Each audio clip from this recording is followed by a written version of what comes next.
5 గంటల వరకు సమయానికి రావాలి, సమయానికి మేము చూస్తాం. రావడం మీ చేతుల్లో పని, పంపడం మా చేతుల్లో పని. సరే, టైం టు టైం కరెక్ట్ గంట సేపు అందరూ కూడా సమయానికి రావాలని ప్రభు పేరిట మనవి చేస్తూ ఉన్నాను. మరి చాలామంది పాటికే సిద్ధపడుతూ ఉంటారు. కొంతమంది ఉపవాసం ఉండాలని ఆశ కలిగినటువంటి వారు, కొంతమంది లేకపోయినను నమ్మకముగా రావాలి అని ఈ రోజున ఒక దీక్ష పూనుకొనండి. అంటే ఏది ఏమైనా, ఎలాంటి పరిస్థితి అయినా ఈ 40 రోజులు తప్పకుండా నేను దేవుని సన్నిధిలో గడుపుతాను.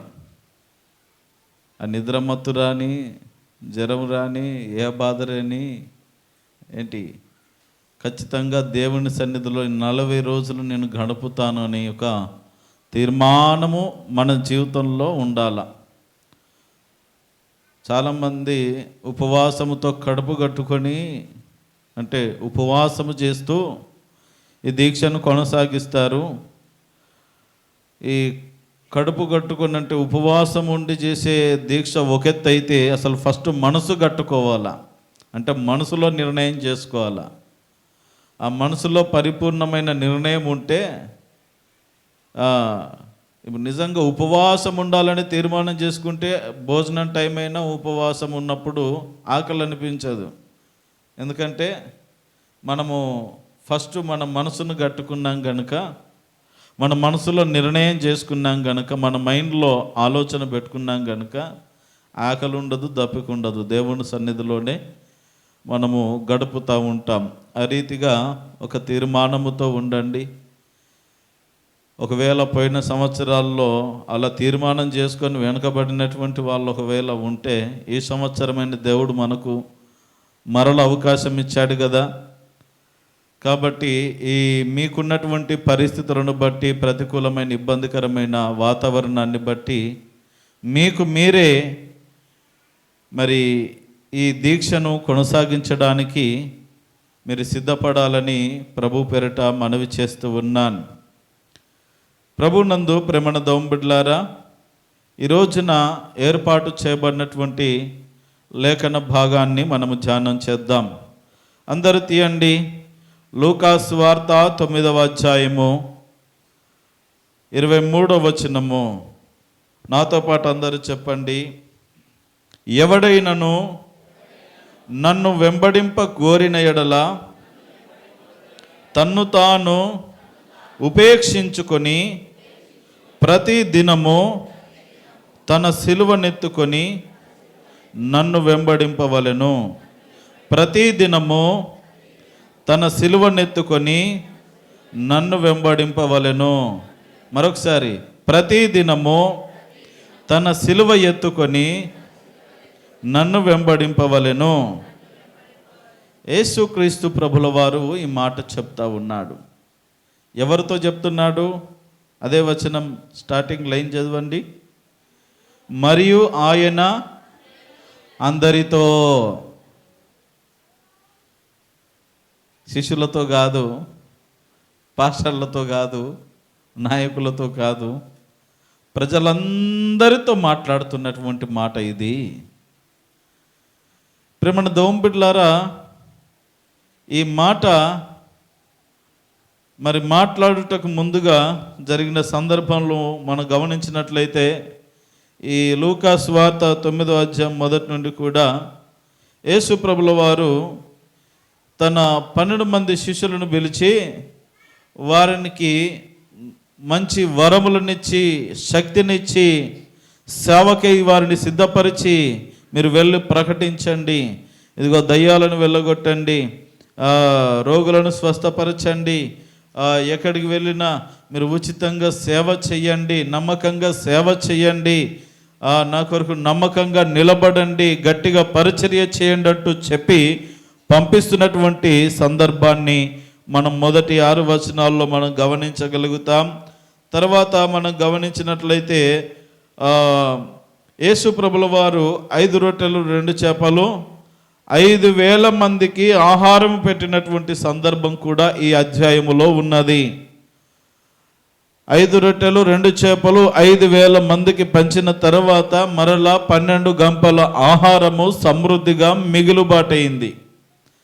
ఆ అద్భుత కార్యము చూశారు ప్రజలందరూ. శిష్యులకు కూడా ఆశ్చర్యం కలిగింది.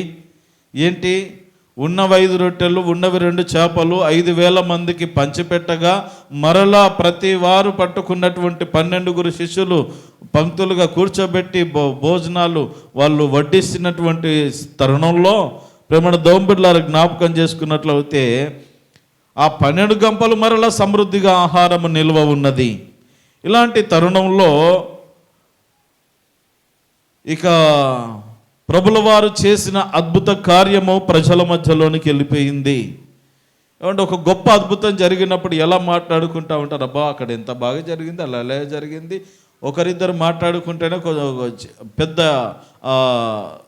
వార్తలాగా మారిపోతుంది. అది 5,000 మంది పురుషులు మాత్రమే, ఇంకా స్త్రీలు పిల్లలు గాక ఎంతోమంది ఉన్నారు. వాళ్ళందరూ కలిసి ప్రభు యొక్క గొప్పతనాన్ని, ఆయన చేసిన కార్యాన్ని గురించి మాట్లాడుకుంటూ ఉంటుంటే ఊరూరా పాకిపోతూ ఉన్నది. అప్పుడు యేసు ప్రభుల వారు శిష్యులను తన దగ్గరికి పిలుచుకుంటున్నారు. ఏమయ్యా, అందరు బాగున్నారా? అందరు బాగున్నారా? నేను మిమ్మల్ని అడుగుతున్నా, అందరు బాగున్నారా? బాగున్నాం అనండి. బాగున్నారా? రైట్. అలాగే ప్రభు కూడా శిష్యులను దగ్గర పిలిచి, ఏమయ్యా బాగున్నారా? బాగున్నామా అయ్యా. ప్రజలందరూ నా గురించి ఏమనుకుంటున్నారు అసలు? అయ్యా నువ్వు ఒక ఏలియావని అనుకుంటున్నారు. ప్రవక్త అయినటువంటి ఏలియా మరలా వస్తాడని లేఖనములు చెప్పుచున్నవి కదా, ఆ ఏలియావు నీవే అని ప్రజలు అనుకుంటున్నారు. అవునా? కొంతమంది బాప్తిస్మం ఇచ్చి యోహాను వస్తాడని, అరణ్యంలో మరొక శబ్దం వినబడుతుందని ప్రవచనాలు ఉన్నాయి. ఆ యోహాను నీవే అని ఉన్నారు. ఈ రీతిగా రకరకాలుగా చెప్పుకుంటూ ఉన్నారు అని కొందరు మోసే అని, కొందరు ఏలియా అని రీతిగా చెప్పుకుంటున్నారని చెప్పారు. సరే, అవన్నీ కాదు. ప్రజలు నానా రకాలుగా అనుకుంటారు.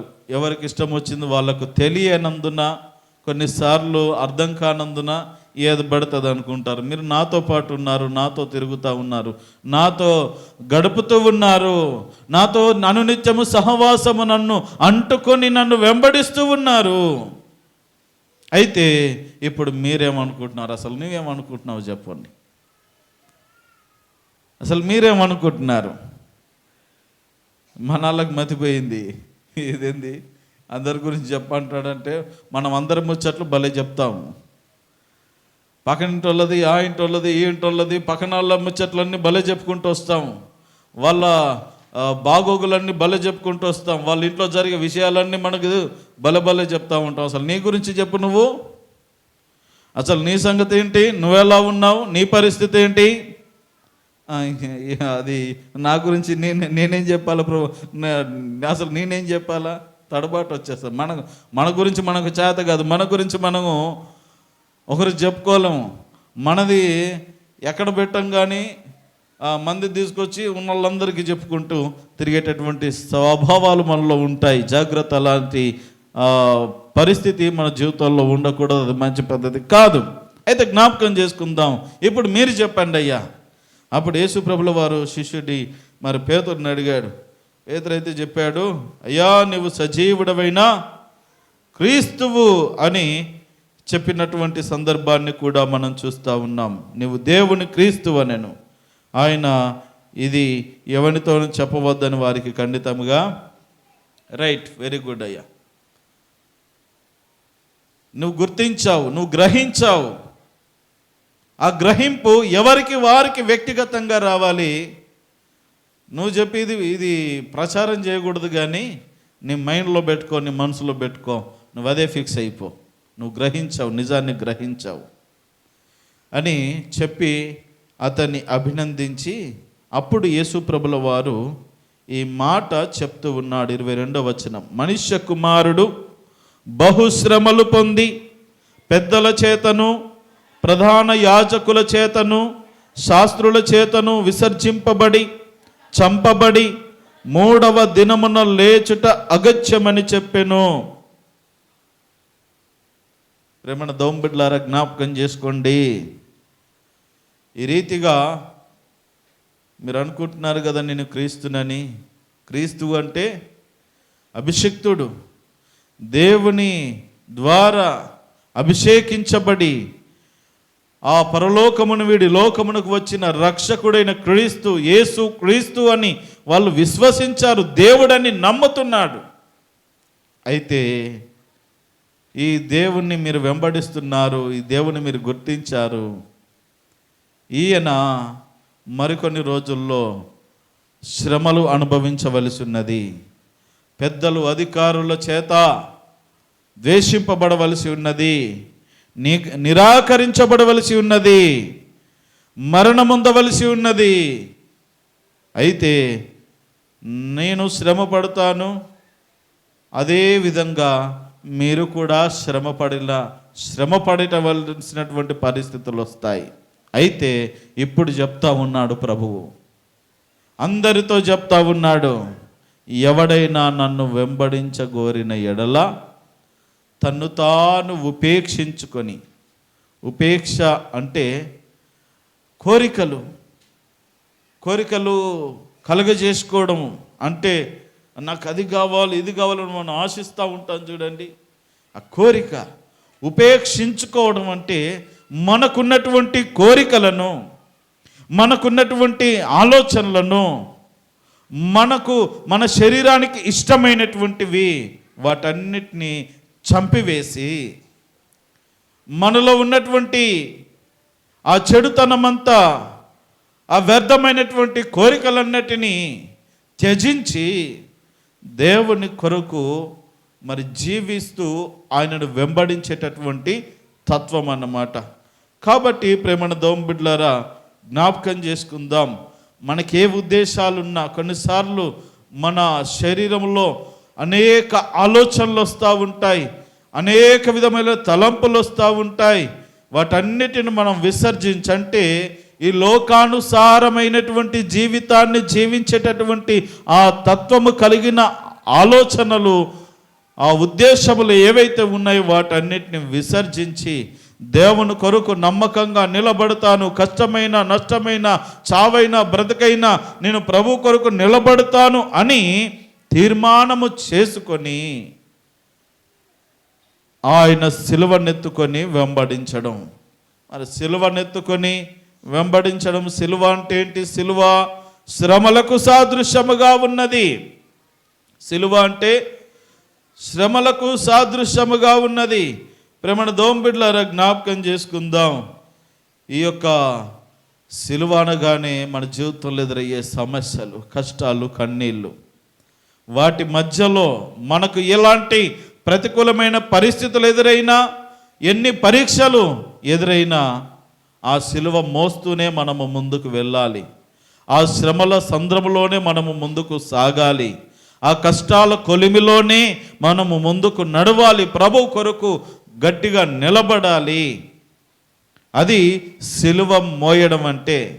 అయ్యో ప్రభువా, నీ దగ్గరకు వస్తే ఏదో వస్తుంది, ఏదో ఇస్తావని పరిగెత్తుకుంటూ వచ్చాను, కానీ ఇలా నేను కష్టాలు పడాలంటే నేను రాను అని వెనక్కి వెళ్తాను అని అంటే వెళ్ళిపో. సిలువ మోయకపోతే నా వాడు కాదు. చదవండి మత్తయి సువార్త 10వ అధ్యాయం 38వ వచనం చదవండి. మత్తయి సువార్త 10వ అధ్యాయం 38వ వచనం. తన సిలువను ఎత్తుకొని నన్ను వెంబడింపని వాడు నాకు పాత్రుడు కాడు. జ్ఞాపకం చేసుకోండి. ఇప్పుడు మీకు ఒక ప్రశ్న అడుగుతాను, అందరూ నా వైపు జాగ్రత్తగా చూడండి. ఇప్పుడు శ్రమల రోజులు అంటాం కదా. ఎవరికి శ్రమ? నా ప్రశ్న. శ్రమల రోజులు అంటాం కదా, ఎవరికి శ్రమ? నీకా దేవునికా? నీకా దేవునికా? ఎందుకు మనం పాటిస్తున్నాం? ప్రభు శ్రమ పడ్డాడు, వాస్తవమే. శిలువ కార్యం చేశాడు, శిలువలో బలియాగమయ్యాడు, తన్ను తాను అర్పించుకున్నాడు, తన రక్తమంతా కార్చాడు, మరణించాడు, సమాధి చేయబడ్డాడు, తిరిగి లేచాడు, మరలా రాబోతున్నాడు మనలందరినీ ఆయన సిద్ధపరిచే స్థలానికి తీసుకెళ్ళడానికి. సంతోషం. అయితే జ్ఞాపకం చేసుకుందాం, మరి శ్రమల రోజులు ఎవరు కొరకు? అయ్యా నువ్వెంత శ్రమ పడ్డావయ్యా, నువ్వెంత బాధపడ్డావయ్యా అని తలంచుకొని ఏడ్చి ఊరుకుండడానిక? అలా ఉంటే ప్రయోజనం లేదు. ప్రభువు అప్పుడు చెప్పిన మాట ఇప్పటికీ చెబుతానే ఉన్నాడు. మరలా మరలా మరలా సంవత్సరాలు, వందల సంవత్సరాలు గడిచిపోతున్నా, అయ్యలారా అమ్మలారా, నా కోసం ఏడవకండి, మీకోసం, మీ పిల్లల కోసం ఏడవండి. నేను సిలువ మోస్తున్నానని ఏడవకండి. అయ్యా ఎంత గొప్ప త్యాగం చేశావయ్యా, ఎంత భారమైన సిలువను మోసావయ్యా అని నా కోసం ఏడవకండి. మీకోసం, మీ పిల్లల కోసం, మీ బ్రతుకులు మార్చబడుట కొరకు మీరు ఏడవండి అని చెప్పాడు. ప్రేమణ దోంబిడ్లారా, జ్ఞాపకం చేసుకుందాం, యేసు ప్రభుల వారు చెప్పినటువంటి మాట అదే. నా సిలువ నేను మోస్తాను, నా శ్రమలు నేను అనుభవిస్తాను, నా శ్రమలు నేను అనుభవించాను, ఇప్పుడు నీ సిలువ నీవే మోయాలా. హల్లెలూయా. నీ సిలువ, నీ బాధలు నువ్వు పడుచు, నీ కష్టాల నీవు పడుచు, నీకున్నటువంటి ఈ కోరికలు ఉంటాయి, ఈ లోక సంబంధమే, ఎప్పుడు చూడు శరీరాశ, నేత్రాశ, జీవపు డంబము, నాకు అది కావాలి, ఇది కావాలి, సౌఖ్యము కావాలి, సుఖముగా ఉండాలి. వాటిని త్యజించు, వాటిని విసర్జించు, ఉపేక్షించుకో. నీకున్నటువంటి కోరికలన్నింటినీ పక్కన పెట్టు, నిరాకరించు, వాటిని పక్కన పెట్టి క్రీస్తును కోరుకో, క్రీస్తు కొరకు జీవించు, క్రీస్తులాగా మారాలి, క్రీస్తు కొరకు బ్రతకాలి, క్రీస్తులాగా మార్చబడుతూ ఉండాలి. ఈ రోజులు రోజులు రోజులు రోజులు గడిచిపోయేసరికి అందుకే పెద్దలు ఈ యొక్క శ్రమల రోజులను ఏర్పాటు చేశారు. వాస్తవానికి ఒక రెండు మూడు రోజులు, వారం రోజులు, 10 రోజులు అలా పెంచుకుంటూ వచ్చి చివరికి 40 రోజులు యేసు ప్రభుల వారు 40 రోజులు ఉపవాస దీక్షను ఆయన చేసి ఉన్నాడనేటువంటి ఉద్దేశముతో ఇది పరిపూర్ణంగా ఉంటుంది, అందరికీ అందుబాటులో ఉంటుంది. 10 రోజులు ఆరాధించిన, 10 రోజులు సేవిస్తే ఈ రీతిగా 10 రోజులు పాటిస్తే బాగుండదని ఒక క్రమాన్ని నేర్పించుకుంటూ 40 రోజులకు సిద్ధపరిచి ఉన్నారు. మన ఆత్మీయ జీవితంలో అనుదినము చిగురించడానికి, మోడుబారిన మన జీవితాలను చిగురింప చేసుకోవడానికి ఇదొక అద్భుతమైనటువంటి అవకాశముగా దేవుడు మనకు అనుగ్రహించి ఉన్నాడు. క్రీస్తు శిలువ శ్రమలను జ్ఞాపకము చేసుకొనుచు, మన శిలువ మన నెత్తి మీద, మన భుజముల మీద ఉంటూనే ఉండాలి. ప్రభువు కూడా అన్నాడు, ప్రయాసపడి భారము మోసుకొనుచున్న సమస్త జనులారా, చెప్పండి అందరు గట్టిగా, నా యొద్దకు, నా యొద్దకు, గట్టిగా చెప్పండి, నా యొద్దకు రండి, రండి అని చెప్పి ఏమన్నాడంటే, నేను మీకు విశ్రాంతినిస్తాను. ఏమన్నాడు? ఎప్పుడు విశ్రాంతి ఇస్తానంటాడు, మళ్ళా నా కాడి మీ మీద మోపుతాను అంటాడు. నా కాడి మీ మీద మోపుతాను, అయితే భయపడకండి, ఆ కాడి సులువైనదే, ఆ భారము బలించగలిగినదే, ఆ కష్టాలు, వచ్చే సమస్యలు, ఆ ప్రతికూలమైన నిందలు, అవమానాలు, శోధనలు నువ్వు భరించగలిగినటువంటివే. కాబట్టి నువ్వు భయపడకు, నేను నీకు విశ్రాంతినిస్తాను. నువ్వు నా దగ్గరికి వచ్చినప్పుడు నిన్ను ఇబ్బంది పెట్టను. వస్తాయి, ప్రభువును వెంబడించినప్పుడు ఖచ్చితంగా ఈ ఆయనకు ఎలాంటి శ్రమలు వచ్చాయో దేవుని బిడ్డలమైనటువంటి భక్తులమైనటువంటి మనకు కూడా అదే కోణములో ఆయనంత కాదు కానీ మనము మోయగలిగిన, మనము భరించగలిగినటువంటి కోణములో కొన్ని శ్రమలు పరిస్థితులు వస్తాయి.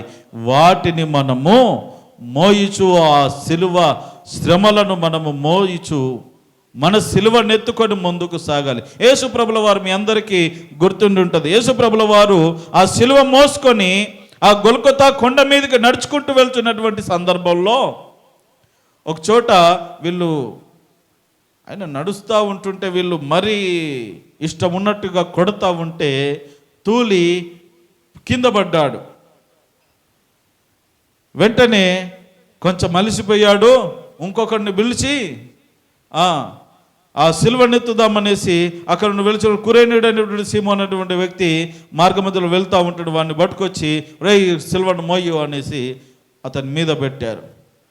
మొయ్యలేక మోస్తూ ఉంటున్నటువంటి సందర్భంలో అమ్మాయి నాకు కొంచెం భారం తగ్గింది, భలే వచ్చినవరా నాయన, మొయ్యి బిడ్డ, ఇప్పటి వరకు మీ కొరకే మోసాను రయ్యా, మీ కొరకే మోసాను, అందులో నువ్వు కూడా ఉన్నావు, కొద్దిసేపు మొయ్యి, నువ్వు కూడా మొయ్యి అని అన్నాడా. మళ్ళీ వెంటనే ఓపిక తెచ్చుకొని లేవలేని స్థితిలో మరలా నిలబడి అతని దగ్గరికి వెళ్ళి, ఇది నీవు మోయవలసిన సిలువ కాదు, ఇది నీవు మోయవలసిన సిలువ కాదు, మీ అందరి కొరకు సర్వలోక పాప పరిహారార్థమై మీ అందరి నిమిత్తమై నేను మోయవలసిన సిలువ.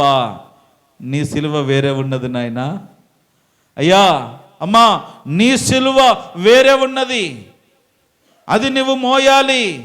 ఒకరోజు కాదు, ఒక గంట సేపు కాదు, కొద్ది నిమిషములు కాదు, నీ జీవితాంతము ప్రతి దినము ప్రతి క్రైస్తవుడు, ప్రతి దేవుని బిడ్డ నమ్మి బాప్తిసం పొంది నేను క్రీస్తు కొరకు బ్రతుకుతానని తీర్మానం చేసుకున్న ప్రతి ఒక్కరు కూడా ప్రతి దినము ఆయన సిలువనెత్తుకొని ఆయనను వెంబడింపవలెను.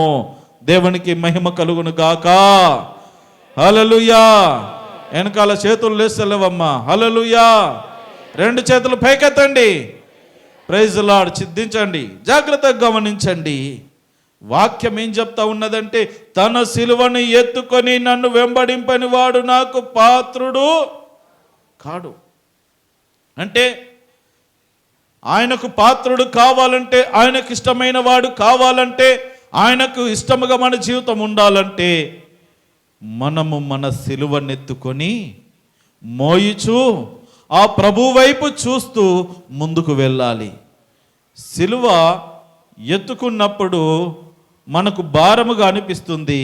అయితే అప్పుడు మనకంటే ఎక్కువ భారము భరించిన, మనకంటే ఎక్కువ కష్టము, నష్టము, వ్యాధి అనుభవించినటువంటి వాని వల్ల మారిపోయిన ఆ సుందర దేహము, రక్తసిక్తమైనటువంటి ఆ క్రీస్తు నాదుని వైపు మనము చూడాలి. ఆ శ్రమల ముందు మనకున్నటువంటి శ్రమ, అయ్యో ఇది ఎంతటిది నాయన, మనకు నొప్పి బాధ అనిపించదు. ఆ రీతిగా ఎవరైనా యేసు క్రీస్తును వెంబడించాలని అనుకుంటే తను తాను ఉపేక్షించుకోవాలి. తన కోరికలు, ఈ లోక సంబంధమైనటువంటి వ్యామోహములన్నిటినీ విసర్జించి తన సిలువనెత్తుకొని ప్రతిదినము తన సిలువనెత్తుకొని ముందుకు సాగవలసిన ఆవశ్యకత ఉన్నది. నా సిలువ నేను మోయనంటే ఎవరు మోస్తారు? నీ సిలువ నీవే మోయాలి, నీ భారము నీవే భరించాలి, నీ కష్టము నీవు అనుభవించాలి.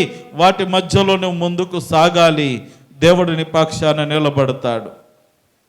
నాకు ఏది వద్దు అనంటే కుదరదు.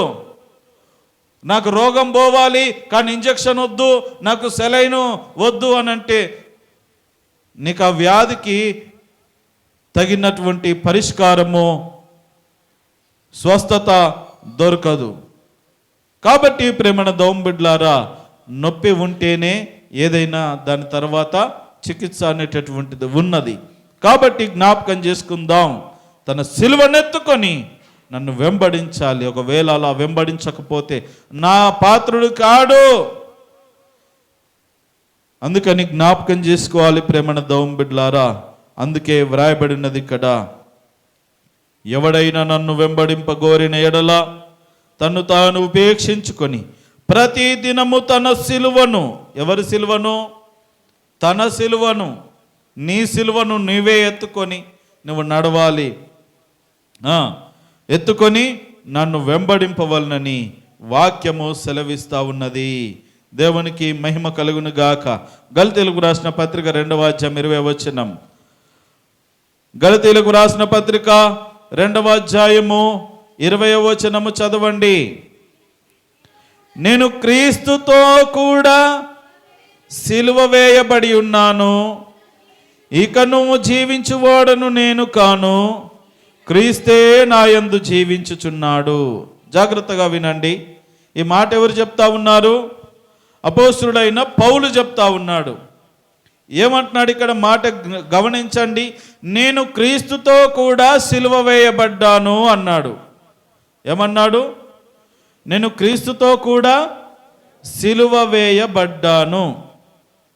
క్రీస్తుతో పాటు సిలువ వేయబడ్డ వాళ్ళు ఎవరు?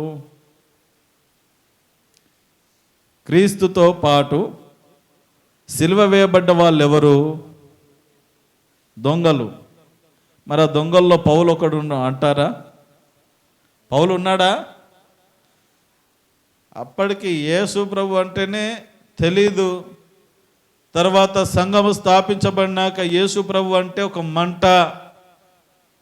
ఈ క్రైస్తవులను ఎలా చంపి పాతరేయాలన్నట్టుగా చూస్తూ ఉన్నాడు. కసితో, పగతో రగిలిపోతూ ఉన్నాడు.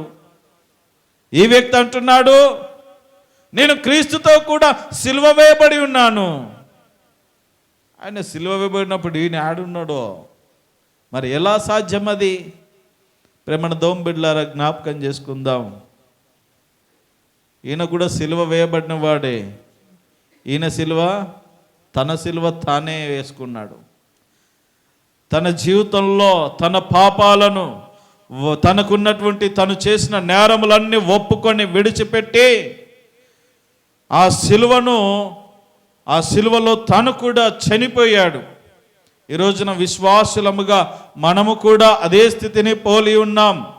క్రీస్తు మనందరి కొరకు ఏ రీతిగా సిలువ మ్రాను మీద మన పాపములను మోసాడో, మనము కూడా మన సిలువనెత్తుకొని మన పాపములన్నిటినీ విడిచిపెట్టే వారముగా ఉండాలి. ఆ రీతిగా ఆ ధైర్యముతో ఈ అపోస్తలుడైన పౌలు ఆ ధైర్యముతో, ఆ విశ్వాసముతో చెప్పుచున్నాడు, నేను క్రీస్తుతో కూడా సిలువ వేయబడ్డాను. క్రీస్తు పౌలు కొరకు చనిపోయాడు అంటే అందరిలో పౌలు కూడా ఉన్నాడు. పౌలు కొరకు మరణించాడు, తన పాపముల కొరకు.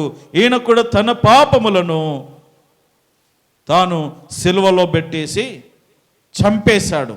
తన జీవితంలో ఉన్న పాపపు స్వభావాన్ని సిలువ వేశాడు, దాన్ని చంపివేసి తన కొరకు తాను నమ్మకంగా జీవించడం, అంటే ప్రభు కొరకు తాను నమ్మకంగా జీవించడానికి తీర్మానము చేసుకున్నాడు. ఈరోజున అదే ప్రేమను దోంబిళ్ళారా, సిలువ వేయబడడం అంటే దేవునికి మన జీవితంలో ఆయాసకరమైన మార్గాలు, ఇష్టం లేని కార్యాలు, పాపభూషమైన కార్యాలు ఏవైతే ఉన్నాయో వాటిని పక్కన పెట్టడమే, వాటిని పాతి పెట్టడమే సిలువ వేయడముతో సమానమని మనము జ్ఞాపకము చేసుకొనవలెను. దేవునికి మహిమ కలుగును గాక. హల్లెలూయా. కాబట్టి ప్రేమణ దోంబిడ్లారా, అందుకే నేను క్రీస్తుతో కూడా సిలువ వేయబడి ఉన్నాను. ఇక ముందు జీవించేవాడు నేను కాదు. అందుకే పౌలు జీవితం మార్చబడింది. అంతవరకు ప్రభు నమ్మిన బిడ్డలు చంపుతానని తిరిగి కత్తి పట్టుకున్నవాడు కత్తి వదిలేశాడు. ఇప్పుడు పరిశుద్ధ గ్రంథము పట్టుకొని వాక్యాన్ని బోధించడానికి బయలుదేరాడు. మార్చబడింది. మరి తన పాత జీవితం మీద అంటే పాత జీవితాన్ని సిలువ వేసేశాడు. తన కొరకు ప్రాణం పెట్టిన యేసయ్యకు అప్పజెప్పేశాడు. తన సిలువనెత్తుకున్నాడు. ఇప్పుడు సువార్త అనే భారం వచ్చింది, సేవ అనే భారం వచ్చింది, నీతి, న్యాయము, ధర్మము, దేవుని కొరకు సత్యముగా బ్రతకాలని ఆ తపన వచ్చింది. ఆ రీతిగా ప్రభువును వెంబడించుకుంటూ ముందుకు సాగుతున్నాడు అపోస్తలుడైన పౌలు. ప్రేమణ దోంబిడ్లారా, ఆ రీతిగా ఈ శ్రమల రోజుల్లో, ఈ ముందున్నటువంటి రోజుల్లో మనం జ్ఞాపకం చేసుకోవాల్సిన ప్రాముఖ్యమైనటువంటి విషయం ఏంటంటే, మన సిలువను మనం ఎత్తుకొని ముందుకు సాగాలా. నీ భారము నువ్వు భరించాలా. నీకున్నటువంటి శరీర క్రియలన్నీ కూడా అవి నలగొట్టబడాలంటే నువ్వు క్రీస్తుతో పాటు సిలువ వేయబడాలా. నువ్వు క్రీస్తుతో పాటు నీ జీవితాన్ని సిలువ వేసుకోవాలా. నీ ఆలోచనలను సిలువ వేయాలా. నీలో ఉన్నటువంటి ఆ పాపభూయిష్టమైన కార్యాలను సిలువ వేసి ప్రభువుకు అప్పగించుకో. ఆయన నిన్ను పరిపూర్ణమైనటువంటి పరిశుద్ధమైనటువంటి బిడ్డగా నిన్ను సిద్ధము చేయగలడు. దేవునికి మహిమ కలుగును గాక. కాబట్టి మనం ఈ విషయాన్ని ఎప్పుడు మర్చిపోవద్దు. అందరూ చెప్పండి నాతో పాటు, ప్రతి దినము తన్ను తాను ఉపేక్షించుకొని ప్రతి దినము నా సిలువనెత్తుకొని క్రీస్తును వెంబడిస్తాను. మరలా చెప్పండి. నన్ను నేను ఉపేక్షించుకొని ప్రతి దినము నా సిలువనెత్తుకొని క్రీస్తును వెంబడిస్తాను. అలా వెంబడించాలి ప్రభువును. మన సిలువనెత్తుకొని మనల్ని మనం ఉపేక్షించుకోవడం అంటే మనకున్న కోరికలు ఆశలన్నీ చంపుకోవాలా. అన్నీ చంపుకోవాలా. ప్రభువుకు దాహం వేసింది, దాహానికి ఏమైనా ఇచ్చారా? ఆకలేసింది, ఆహారం ఏదైనా ఇచ్చారా? సిలువ వేయబడిపోతున్నావు కదయ్యా, మంచి బిర్యానీ తినని బిర్యానీ పెట్టారా? చక్కటి ఫిల్టర్ నీళ్ళు ఇచ్చారా? ఆయన కోరికలు అన్నీ కూడా నలగొట్టబడ్డాయి. ఈ రోజున మనకి ఎన్నెన్ని కోరికలు. ప్రభు దగ్గర గడపక, ప్రభు పాదాలు పట్టుకోలేక, దేవుని సన్నిధిలో ఆనందించలేక, లోకంలో ఆనందిస్తే ఒక ఆశతో సరిపోదు మన జీవితం. ఒక ఆశంబడి 12 వస్తాయి, 12 ఇంకో 12 వస్తాయి. ఆ రీతిగా ఒకదానెంబడి అలా ఆశపడుతూ చివరికి మన జీవితాలను నరకానికి పాత్రులముగా మనము చేయబడతా ఉన్నాం. అందుకని జ్ఞాపకం చేసుకోవాలా. ఈ రోజున ప్రతి ఒక్కరు కూడా ఉపేక్షించుకోవాలా. అవును, ఇక నుండి నేను ఈ కార్యము చేయను, ఇలా బ్రతకను, నేను ప్రభు కొరకు నేను జీవిస్తాను, ఎన్ని కష్టము నష్టం వ్యాధి బాధలు వచ్చినా ప్రభు కొరకు నిలబడతాననేటువంటి ఆ ఉద్దేశముతో, ఆ తీర్మానముతో ప్రేమణ దౌంబిడ్లారా మనం ముందుకెళ్ళే వారముగా ప్రతి దినము మన సిలువను ఎత్తుకొని ముందుకు సాగుతాను అని తీర్మానము చేసుకొని ఆ రీతిగా జీవిస్తూ నీ జీవితము ప్రభువులో కొనసాగించుదువుగాక. తలలు వంచండి, కళ్ళు మూసుకోండి, ప్రార్థన చేసుకుందాం. ప్రతి ఒక్కరు కూడా తలలు వంచి కళ్ళు మూసుకోండి. ఈ రోజున చెప్పబడినటువంటి వాక్యాన్ని ఒకసారి జ్ఞాపకం చేసుకుందాం. ప్రతివాడు తన సిలువ మోయాలి. క్రీస్తు సిలువ శ్రమలను జ్ఞాపకము చేసుకునుచు నీ సిలువ నీవు మోయుచు నిన్ను నీవు ఉపేక్షించుకొని, అనగా నీ జీవితంలో ఉన్నటువంటి శరీర లోకానుసారమైనటువంటి ఆశలను, కోరికలను, లోక సంబంధమైన జీవితాన్ని త్యజించి, వాటిని విసర్జించి, ఇక నాలో ఏమి లేదయ్యా, సర్వం నీవేనయ్యా అంటూ ఆయనకు మన జీవితాన్ని సమర్పించుకొని, ఆ ప్రభువుకు మన జీవితాన్ని సమర్పించుకొని మన సిలువను మనం ఎత్తుకోవాలి. నీ సిలువ అనగా నీకున్నటువంటి ప్రతికూలమైన పరిస్థితులే. నీ సిలువ అనగా నీకొచ్చే అవమానాలు, నిందలు, బాధలు. చాలా సందర్భాల్లో అంటుంటాం, అయ్యా నాకు ఈ బాధ వద్దయ్యా, నాకు ఈ శ్రమ వద్దయ్యా, నాకు ఈ కష్టం వద్దయ్యా. దేవుడు ఆ రీతిగా నడిపించుట ఆయనకి ఇష్టం ఉండదు. కానీ కొంచెం సేపు నీవు ఆ భారము భరించినట్లయితే ఆయనే దింపేస్తాడు. సిలువ మోయటకు ఇష్టపడాలా. మనం వద్దంటున్నాం, మరి మన కొరకు సిలువ కార్యము చేసిన ప్రభువును ఒక్కసారి చూడు. నీకొచ్చిన కష్టాలు, కన్నీళ్లు, అవమానాల మధ్యలో ఒక్కసారి నీ కొరకు సిలువ కార్యము చేసిన నీ కొరకు మరణించిన, నీ కొరకు కొరడా దెబ్బలు తిని సిలువలో వేలాడుతున్న ప్రభు వైపు ఒక్కసారి చూడు. నీ శ్రమలు, నీ అవమానాలు, నీ బాధలు ఎంతటివి. ఇలాంటి సిలువ ఎత్తుకొని ప్రతిదినము ఆయనను వెంబడించే వారముగా ఉండాలి. క్రీస్తును ప్రేమించే వారముగా ఉండాలి. క్రీస్తును అనుసరించే వారముగా ఉండాలి. ఆయన మన కొరకు భరించారు, నీవు నీ కొరకు భరించు. నువ్వు నీ కొరకు నమ్మకంగా జీవించు. ప్రతికూలమైన బాధల్లో సహితము దేవుడు నిన్ను గొప్ప చేస్తాడు. కొద్ది కాలమే శ్రమ, తర్వాత అంతా దేవుడు నిన్ను గొప్ప స్థితిలో నిలబెట్టి విశ్రాంతిని ప్రసాదిస్తాడు. అట్టి దేవుని ఒక తీర్మానము చేసుకొని ఇక్కడ నుండి వెళ్ళండి. అట్టి దేవుని సన్నిధిలో ఉన్న మీరందరూ ఒక తీర్మానం చేసుకోండి. అవును ప్రభువా, నాలో ఉన్న లోక శరీరాశలను విడిచిపెడుతున్నాను. ఇదిగో ప్రభువా, నీ కొరకు నేను జీవిస్తున్నానయ్యా, నీ కొరకు జీవిస్తానయ్యా. నా సిలువనెత్తుకుంటాను, ప్రతిదినము నా సిలువనెత్తుకొని నిన్ను వెంబడిస్తాను, నీ మార్గంలో సాగుతాను. ఈ శ్రమల రోజుల్లో ఏ ఒక్క రోజు తప్పిపోకుండా, ఏ ఒక్క కూడికకు నేను తప్పిపోకుండా ప్రతిదినం నమ్మకంగా వచ్చి నీ మాటలు చేతబట్టుకొని నా సిలువ మోయిచు నీ సిలువ శ్రమలలో నేనును పాలు పొందే భాగ్యము నాకు దయచేయము ప్రభువా అంటూ ఒక తీర్మానముతో ఇక్కడ నుండి వెళ్ళండి. దేవుడు మీకు చక్కటి కృపను ప్రసాదిస్తాడు. అందరూ ఆ రీతిగా తలలు వంచి కళ్ళు మూసుకుంటుండగా సంతోషము గారు ప్రార్థనలు నడిపిస్తారు. అందరము ప్రార్థనలో ఏకీభవించుదాం.